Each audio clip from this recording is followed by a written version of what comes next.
Yeah, we've been through a lot, like a lot of other small companies. I mean, we've really essentially seen three big crises, existential crises in our time. We had the dot-com bubble of 2002, which was tough on everybody, and we struggled but survived through that. And then obviously the '08 financial crisis was really difficult. We definitely had trying times back in '08. We kept our doors open, we stayed busy. We're a small shop. We've always been a small shop.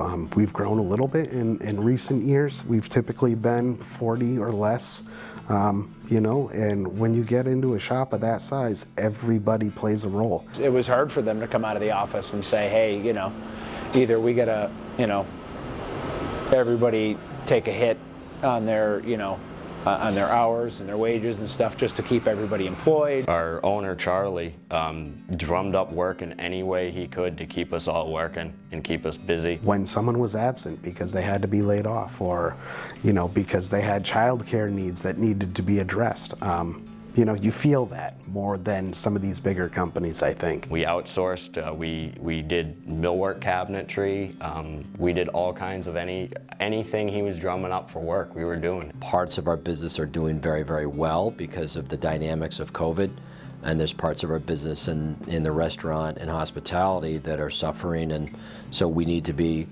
quick on our feet and be able to shift our focus towards the parts of the business that are doing well without abandoning the other parts of the business. We all stuck together as a group, and we made it through it, and we're still here. 25 years later, and we're still able to talk about future business, current business, and past business. We can think positively that part of the business is going to come back, and those customers are going to be rebuilding and starting anew, and hopefully as we get back to normal we'll be able to participate in that.